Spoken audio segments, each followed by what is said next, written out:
2 سال سے تراویح بند،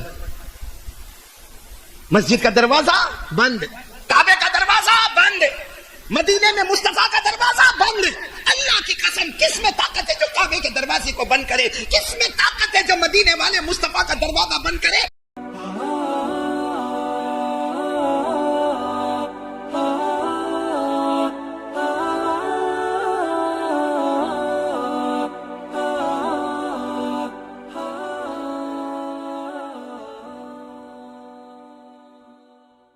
آج لوگ کہتے ہیں مسلمانوں کا مذاق اڑایا جاتا ہے۔ میرے پیاروں صحیح ہے، ہمارا مذاق اڑایا جاتا ہے کیونکہ ہم نے نماز کا مذاق اڑایا، ہم نے قرآن کا مذاق اڑایا۔ جب تراویح ہوتی تھی، امام صاحب تراویح میں قرآن پاک پڑھتے تھے، ہمارا جوان باہر بیٹھا تھا، کوئی چائے پی رہا ہے، کوئی سگریٹ پی رہا ہے، کوئی مسجد کے اوٹے پر بیٹھا ہے، تو یہ امام صاحب جو پڑھ رہا ہے، کیا اس سے ہمارے پیٹ میں درد ہوتا ہے؟ ہمیں اٹیک آتا ہے؟ کیا اس سے ہم کو الرجی ہوتی ہے؟ کیا اس سے ہمارے بدن میں خارش آتی ہے؟ وہ امام جو پڑھتا ہے وہ قرآن ہے، وہ شفا ہے، وہ اللہ کا کلام ہے، وہ مدینے والے کا کلام ہے۔ باہر نکل کر نا 1.25 گھنٹے تک تراویح، پاؤں بہت دکھتے، تو رات کو 3 بجے تک موبائل میں جمع رہتا ہے، اس وقت آنکھیں نہیں دکھتی؟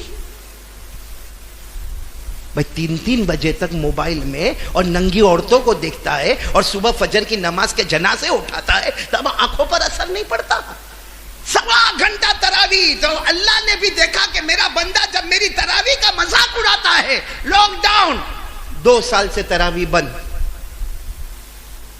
مسجد کا دروازہ بند، کعبے کا دروازہ بند، مدینے میں مصطفیٰ کا دروازہ بند۔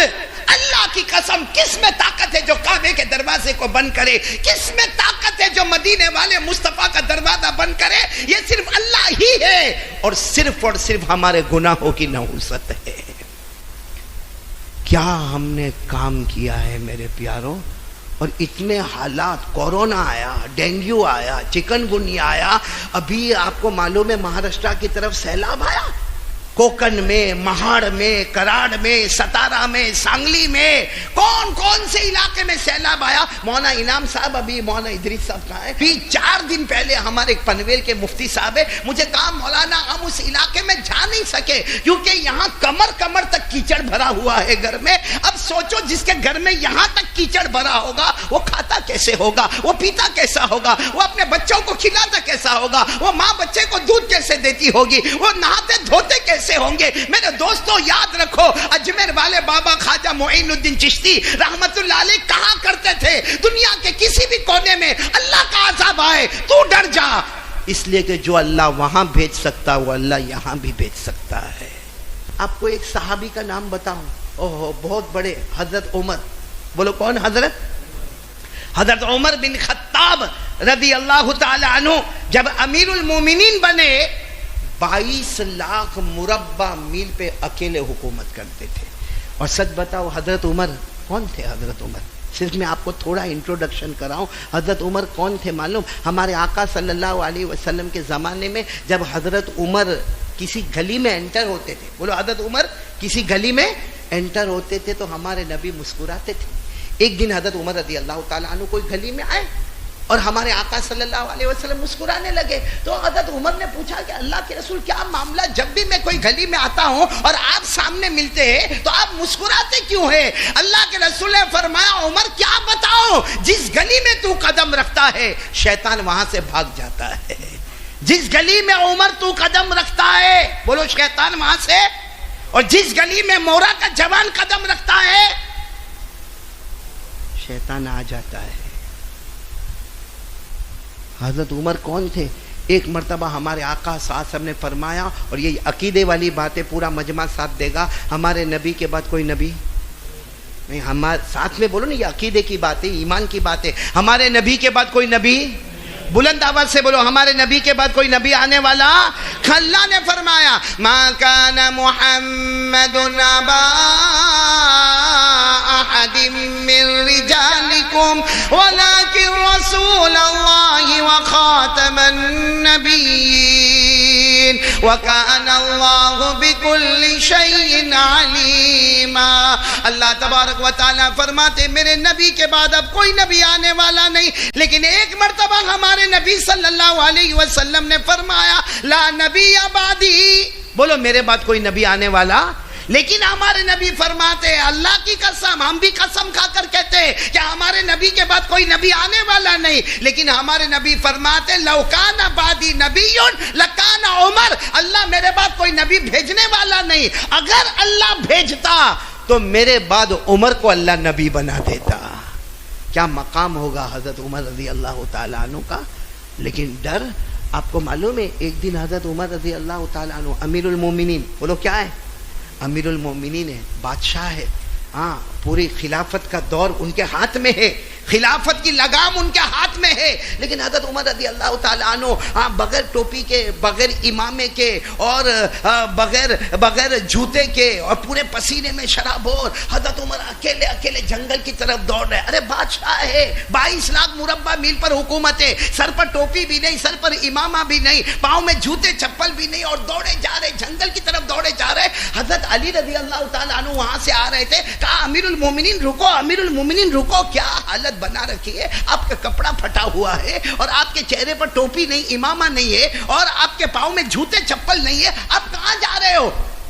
حضرت عمر نے فرمایا وہ بیت المال کا ایک اونٹ بھاگ گیا ہے, وہ بیت المال جو مسلمانوں کا مال ہے اس میں سے ایک اونٹ بھاگ گیا ہے, تو اس کو ڈھونڈنے کے لیے نکلا ہوں.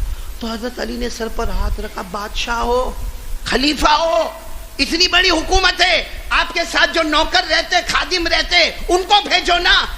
کہا وہ سب سوئے, مجھے اچھا نہیں لگا کہ ان کی نیند خراب کروں.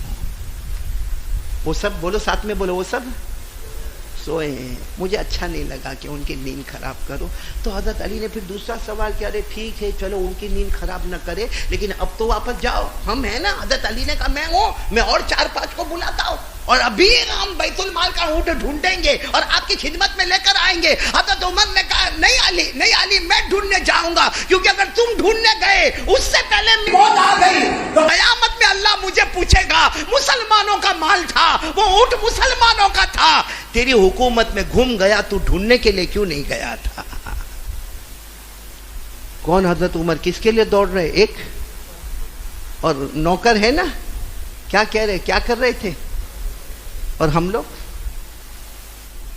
جان بوجھ کے سونے والے کو اٹھاتے ہیں, معلوم ہے کہ اس کا سونے کا ٹائم ہے تو وہاں جا کے آواز کریں گے.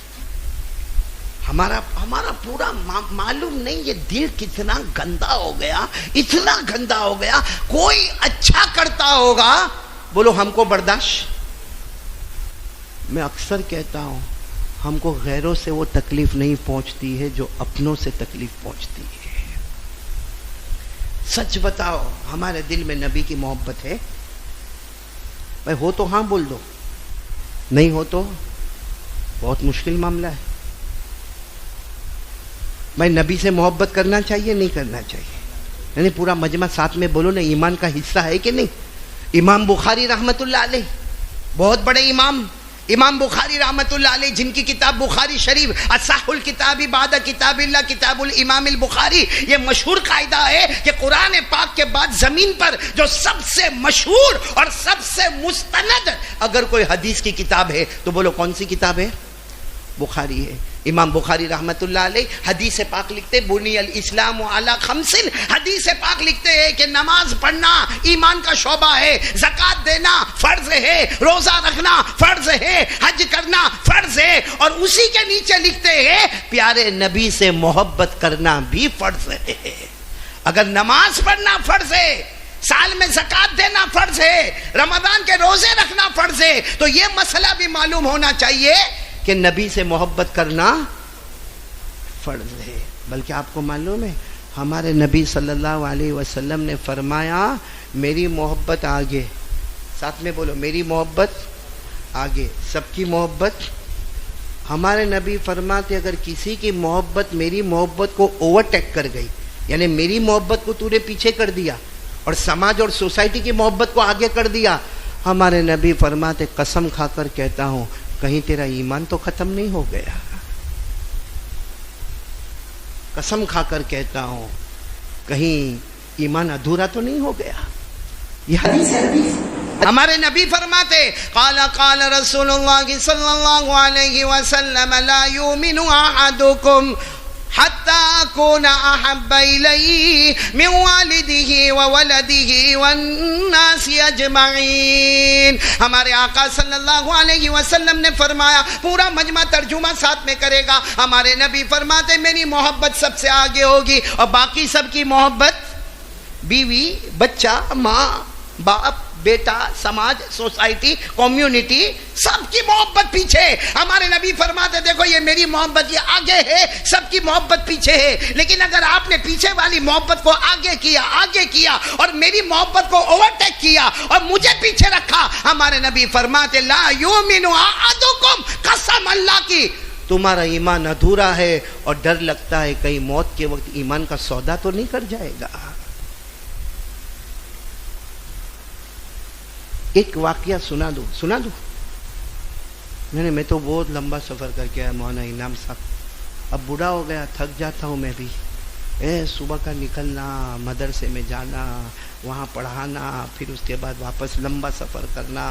مورا آتے آتے حالت میری ایسی ہو جاتی ہے کہ کیا بتاؤں. اب میں مفتی ہارون کی طرح جوان تھوڑی ہوں. مفتی ہارون انسانوں کا جوان ہے، وہ مولانا ادریس جناتوں کا جوان ہے. اب تھک جاتا ہوں بھائی. لیکن ایک واقعہ سناؤں گا نا، رونے کے سوا کچھ نہیں. سنیں گے سب لوگ؟ سنیں گے انشاءاللہ. ہاں، ملک شام. بولو کہاں؟ ملک شام میں ایک یہودی. بولو کون ہے؟ یہودی. اور یہودیوں کے یہاں مقدس کتاب کون سی؟ تورات. ساتھ میں بولو نا کون سی؟ جو کن پر اتری تھی؟ حضرت موسیٰ علیہ السلام. اور جب حضرت موسیٰ علیہ السلام پر یہ کتاب اتری، اللہ نے فرمایا اس میں ہدایت ہے، نور ہے. مگر قرآن پاک کے آنے کے بعد اب کسی کتاب کا کوئی اعتبار. اس وقت اللہ نے فرمایا اِنَّا أَنزَلْنَا التَّوْرَاةَ فِيهَا هُدًى وَنُورٌ. اللہ فرماتے جب حضرت موسیٰ علیہ السلام پر میں نے تورات اتاری، اس میں ہدایت کا بھی سامان تھا، نور کا بھی سامان تھا. میں اس وقت آپ کو قصہ سناتا ہوں. ایک یہودی ملک شام میں. ملک کون سا؟ شام. اور کون رہتا وہاں؟ یہود. اچھا، ایک بات یہ بھی بتاتا چلو، ہمارے یہاں پورے ہفتے میں سب سے پیارا دن کون سا؟ جمعہ. یہودیوں کے یہاں سب سے پیارا دن کون سا؟ سنیچر. بولو کون سا؟ اب وہ جو یہودی جو کہاں رہتا تھا؟ ملک شام. اس کی ایک عادت، ایوری سیٹرڈے یعنی ہر سنیچر وہ کیا کرے؟ صبح میں ناشتہ کرے، پھر نہائے دھوئے، خوشبو لگائے، اچھے کپڑے پہنے، اور اس زمانے میں سے بڑے بڑے چمڑے کا کتاب ہوتی تو تورات کو کھولے اور اس کو پڑھے. اس کی عادت ہر سنیچر کو صبح میں اٹھنا، اچھا ناشتہ کرنا، اور اس کے بعد نہانا، اچھے کپڑے پہننا، خوشبو لگانا اور تورات کو کھولنا اور اس کو پڑھنا. کیونکہ وہ یہودی تھے، ان کے یہاں مقدس کتاب تورات. ایک سنیچر کو ایسا کتاب کھولے نا تو اس میں محمد لکھا ہوا ملا. بولو صلی اللہ ہو. کیا لکھا ہوا ملا؟ محمد. اب ہر آسمانی کتاب میں ہمارے نبی کا ذکر ہے. بولو ہر آسمانی کتاب میں ہمارے آقا صلی اللہ علیہ وسلم کا ذکر ہے، تو محمد ملا نام اس میں. تو یہ یہودی تھے نا، ایک دم غصے میں آ گئے کہ یہ محمد کا نام کیسے آیا؟ یہ تو اندر سے دشمنی تھی. کہا یہ محمد کا نام کیسے آیا؟ حدیث میں لکھا فقطعها وحرقها. وہ یہودی اتنے غصے میں آئے، وہ جو چمڑے کے ٹکڑے پر جو محمد کا نام تھا یوں اس کو کاٹا اور لے کر اس کو آگ میں جلا دیا. بولو آگ میں جلا. اور غصے میں تورات کو بند کیا اور رکھ دیا. اب واپس دوسرا کیا دن آیا؟ سنیچر آیا. پھر نہانے کا، پھر دھونے کا، پھر ناشتہ کرنے کا، پھر خوشبو لگانے کا، اچھے کپڑے پہننے کا. پھر جیسے تورات کھولی اس دن تو ایک جگہ محمد تھا، آج دائیں طرف بھی محمد لکھا ہوا، بائیں طرف بھی محمد لکھا ہوا. بولو سبحان اللہ.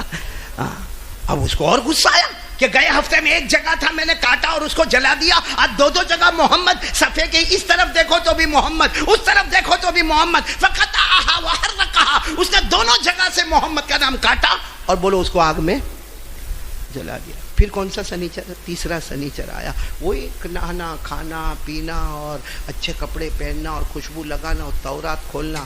آج تورات کھولا تو حیران ہو گیا، ایک روایت میں آتا یہ صفحے میں 2 جگہ محمد، یہ صفحے میں 2 جگہ محمد، تو کتنی جگہ ہو گیا؟ 4 جگہ۔ اب 4 جگہ محمد، غصہ تو غصہ تھا، ہاں یہ سب جگہ سے کاٹنا شروع کیا، چمڑے کا ٹکڑا چلا اور اس کو آگ میں جلایا۔ کتنے سنیچر ہو گئے؟ 3۔ چوتھا سنیچر جیسے تورات کو کھولا، وہی سب کچھ اپنی روٹین میں جیسے تورات کھولا، 8 جگہ محمد کا نام لکھا ہوا، بولو سبحان اللہ۔ اب جب 8 جگہ محمد کا نام لکھا ہوا تو تھوڑی دیر ان کا دماغ ذرا چکرایا اور سوچنے لگے، ایک جگہ لکھا تھا، پھر اس کے بعد 2، پھر اس کے بعد 4، آج اس کے بعد 8۔ کہا اگر آج 8 جگہ سے میں کاٹوں اور جلاؤں، ایسا نہ ہو کہ تورات کے سب حروف مٹ جائے اور محمد ہی محمد رہ جائے۔ بس اتنا سوچا اور تھوڑی دیر تک وہ ناموں کو دیکھنے لگا۔ پیارے نبی کا نام ہی تو بہت پیارا ہے نا، ہے نا؟ بولو پیارا ہے کہ نہیں؟ کیا نام؟ بولو بولو بولو، ساتھ میں بولو تو اچھا لگے گا۔ بولو کیا نام ہے؟ پیارا نام ہے کہ نہیں؟ محمد۔ ہاں، حدیث پاک میں لکھا ہے۔ آج کیا ہوتا ہے معلوم؟ کسی کا لڑکا پیدا ہوتا ہے نا، 3 4 دن تک تو نام ہی نہیں رکھتے، اور اگر ہم کو کوئی پوچھے نا کہ بھائی کیا نام رکھنا، بھائی ہم کہہ دیتے محمد رکھ لے، احمد رکھ لے، عبداللہ رکھ لے، عبد الرحمن۔ کہتے یہ سب بہت پرانے، کوئی نیا نام بتاؤ، نیا۔ عجیب عجیب نام رکھتے ہیں، بہت عجیب عجیب نام رکھتے ہیں۔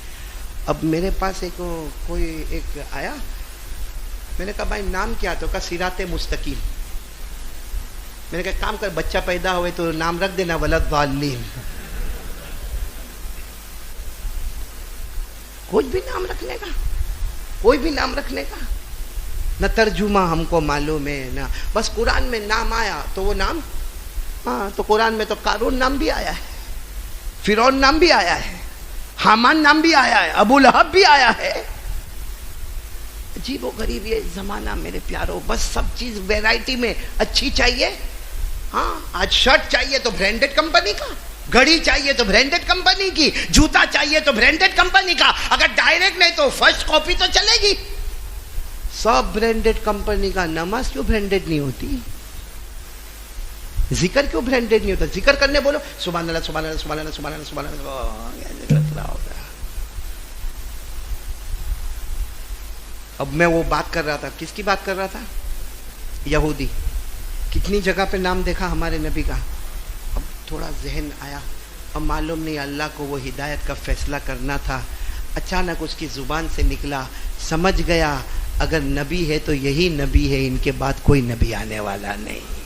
ان کی زبان سے نکلا، ملک شام میں رہتے تھے، بس ان کی زبان پر نکلا، بولو ساتھ میں بولو، اشہد ان لا الہ الا اللہ واشہد ان محمد رسول اللہ۔ ان کی زبان پر یہ بات آ گئی کہ لا الہ الا اللہ، ہمیں معلوم ہے کوئی معبود نہیں، ہم سب کا معبود کون؟ بولو اللہ، اور ہمارے آقا محمد الرسول اللہ اللہ کے پیغمبر ہیں، اللہ کے رسول ہیں۔ بس وہ دل میں، کیونکہ ایک بار نام کاٹے تو 2 بار آئے، 2 بار کاٹے تو 4 بار آئے، 4 بار کاٹے تو 8 بار آئے، بس دل نے اندر سے کہا یہی نبی ہے، یہی نبی ہے، ان کے سوا کوئی اور نبی نہیں۔ بس اسی وقت خیال ہوا کہ مدینے جانا ہے، جا کے ملاقات کرنا ہے اور ان کے ہاتھ پر ایمان قبول کرنا ہے۔ ایمان تو قبول کر لیا، ان کے ہاتھ پہ جا کے پھر ایمان قبول کریں گے۔ ارے میرے پیاروں، وہ محبت کی ایسی چنگاری تھی کہ سیدھے گئے، باہر گئے، اپنے اونٹ کے اوپر بیٹھے یا جو بھی سواری ہوگی وہ سواری کے اوپر بیٹھے، اور کہاں کا رخ کیا؟ مدینے کا رخ کیا۔ نہ کھانا ساتھ میں، نہ پینا ساتھ میں، ایک پیارے نبی کی محبت، اور ان کی زبان پر کیا معلوم؟ محمد میں آ رہا ہوں، محمد میں آ رہا ہوں، میرے آخری نبی میں آ رہا ہوں، اور ساتھ ساتھ میں روئے بھی، میں نے آپ کے نام کو کاٹا بھی تھا، میں نے آپ کے نام کو جلایا بھی تھا، لیکن مجھے اوپر والے نے بتایا کہ آپ ہی نبی ہے، آپ میرے نبی ہے، میرے ماں باپ آپ پر قربان، میری جان آپ پر قربان۔ یہ ملک شام سے بھوکے پیاسے تڑپتے، کچھ ملا تو کھایا، کچھ نہ ملا تو نہ کھایا، کرتے کراتے بولو کہاں پہنچ گئے؟ جب مدینہ آئے اور ان کو پتا چلا کہ میں مدینے میں آ گیا، بس زور سے آواز لگائی، میرے محمد میں آ گیا، میرے نبی میں آ گیا، میرے پیغمبر میں آ گیا، اور گنہگار بن کے آیا، آپ کا مجرم بن کر آیا، آپ کے نام کو کاٹنے والا بھی میں, جلانے والا بھی میں, لیکن مجھے معاف کرنا, میں آپ کی خدمت میں آ رہا ہوں. ابھی آپ مدینے میں آئے, سامنے دیکھے کہ ایک جوان صحابی, لمبے چوڑے ہٹے کٹے, سمجھے یہی محمد ہوں گے. گئے, قریب گئے, اپنی سواری سے اترے, گلے لگ گئے, کہا محمد میں آ گیا, میں آ گیا, میں آ گیا, آپ کی بہت محبت سے آیا ہوں اور پورے پسینے میں آیا ہوں. میں نے کھانا بھی نہیں کھایا, کتنے دن سے کھانا نہیں کھایا, میں نے برابر پانی نہیں پیا, میں راتوں کو سویا نہیں. اے میرے نبی, میں آپ کے پاس آ گیا. حالانکہ وہ ہمارے نبی نہیں تھے, وہ حضرت سلمان فارسی تھے. کون تھے؟ حضرت سلمان. اور حضرت سلمان فارسی نے جب دیکھا کہ یہ تو اس طریقے سے ایک دم محبت کے جوش میں آئے ہیں, تو حضرت سلمان فارسی نے کہا آپ کون بول رہے ہیں؟ تو کہا محمد کو. کہا میں محمد نہیں. اور سلمان فارسی روتے روتے کہنے لگے میں محمد نہیں, میں محمد کا غلام ہوں. بولو میں محمد کا غلام ہوں. تو وہ ایک دم سے کھڑے ہو گئے, کہا مجھے محمد کے پاس جانا ہے, مجھے میرے نبی کے پاس جانا ہے, مجھے میرے آقا کے پاس جانا ہے, مجھے میرے رسول کے پاس جانا ہے, ان کے قدموں میں جا کر مجھے معافی مانگنا ہے. میں ان کے ہاتھ پر میں ایمان قبول کر چکا, ان کے ہاتھ پر پھر ایمان قبول کرنے والا. حضرت سلمان فارسی کہتے میں کہوں تو کیا کہوں, کیونکہ 3 دن ہو گئے میرے نبی تو اللہ کو پیارے ہو گئے. کتنے دن ہو گئے؟ 3 دن ہو گئے. میرے نبی تو پردہ فرما چکے, لیکن میں ان کو کیسے کہوں کہ نبی پردہ فرما گئے, ورنہ یہ کہیں یہیں پہ انتقال نہ کر جائے. اس حضرت سلمان فارسی نے روتے روتے کہا بھائی مجھے مت پوچھو, دیکھو وہ آگے والے راستے پہ چلے جاؤ, وہاں مسجد نبوی ہے, وہاں جاؤ گے, وہ ہمارے نبی کی مسجد ہے, وہاں آپ کو سب پتہ چل جائے گا. بس وہ سیدھے سواری پر سوار ہوئے اور سیدھے مسجد نبوی کی طرف گئے. جب مسجد نبوی قریب نظر آئی تو اپنی سواری سے اترے, اور پھر وہی آواز محمد میں آ گیا, محمد میں آ گیا, میں گنہگار آ گیا, آپ کے قدموں پہ معافی مانگنے کے واسطے آیا, میں آپ کو اپنا نبی مان چکا, آپ میرے پیغمبر ہیں, آپ میرے رسول ہیں. اور روتے روتے کہا میرے نبی میری جان تن من دھن آپ پہ قربان ہے, جو کہو گے کر کے بتاؤں گا, جس سے روکو گے رک کے بتاؤں گا. ان کو نہیں معلوم کہ ہمارے نبی تو 3 دن پہلے اللہ کو پیارے ہو گئے. یہ تو ایسے ہی مسجد میں گئے اور زور سے آواز دی اینا محمد, کہاں ہے میرے نبی, کہاں ہے میرے نبی کا. دیکھا کہ صحابہ رو رہے, صحابہ رو رہے, کوئی ادھر رو رہا, کوئی ادھر بیٹھے رو رہے, کچھ ادھر بیٹھے رو رہے, کچھ ادھر بیٹھے. یہ آ گئے مسجد میں, اینا محمد, میرے نبی کا, میرے نبی کا. حضرت علی ایک کونے میں سے اٹھ کے آئے, دھیرے سے ان کے کندھے پر ہاتھ رکھا اور کہا ہمارے نبی کو اللہ کے پاس گئے 3 دن ہو چکے ہیں. بس اتنا سننا تھا کہ جیسے ان کو ایک چکر آئی اور سیدھے زمین پر بیٹھے اور روتے ہوئے کہا میں اتنا بد نصیب کہ نبی کا ہاتھ مجھے نہیں ملا, نبی نے مجھے معاف نہیں کیا. کتنے دور سے آیا اور کہا علی قسم اللہ کی کتنے دن سے کھانا نہیں کھایا, سفر میں پانی نہیں پیا, اور میں نے تو آخر میں منت مان لی تھی کہ جب تک محمد کا چہرہ نہیں دیکھوں گا میں کھانا نہیں کھاؤں گا, میں پانی نہیں پیوں گا. اور آپ کہتے ہیں کہ محمد اللہ کو پیارے ہو گئے. حضرت علی نے فرمایا بات تو یہی ہے کہ وہ اللہ کو پیارے ہو گئے. تو انہوں نے کیا کہا, تو مجھے بتاؤ نا, جو کپڑا ان کے بدن مبارک سے لگا وہ بتاؤ. ابھی اتنا انہوں نے کہا کہ وہ حضرت سلمان فارسی جو وہاں ملے تھے نا, وہ بھی پیچھے پیچھے دوڑتے آئے اور کہا کہ رکو میں کپڑا لے کر آتا ہوں. حضرت سلمان فارسی فرماتے میں نبی کی بیٹی حضرت فاطمہ کے گھر پر گیا, پردے کی آڑ میں کھڑا ہو گیا اور حضرت فاطمہ کو پوری داستان سنائی کہ ایک آدمی آئے ہیں, ملک شام سے آئے ہیں, آپ کے ابا کو ملنے آئے ہیں اور بہت رو رہے ہیں, اور ان کو ابھی پتہ چلا کہ آپ کے ابا اب نہیں ہیں, تو وہ کپڑا مانگ رہے. حضرت فاطمہ نے وہ کپڑا دیا جو ہمارے نبی صلی اللہ علیہ وسلم کی چادر مبارک تھی. حضرت سلمان فارسی فرماتے وہ چادر لے کر جب میں مسجد نبوی میں آیا, ایسا لگا مسجد نبوی کے چاروں طرف جیسے مشک کی خوشبو آنا شروع ہو گئی. کپڑا آ گیا, ان کو دیا گیا, انہوں نے کپڑے کو کبھی سینے سے لگایا, کبھی اپنے گالوں سے لگایا, کبھی سر سے لگایا, کبھی بوسہ دیا, اور کپڑے سے چمٹے رہے, روتے رہے, چمٹے رہے, روتے رہے. اور پھر حضرت علی کو کہتے علی کھانا نہیں کھایا, بہت بھوکا ہوں, لیکن اب مجھے کھانا نہیں کھانا, مجھے ایک بار نبی کے قبر مبارک پہ لے کے جاؤ, جس کو ہم روضہ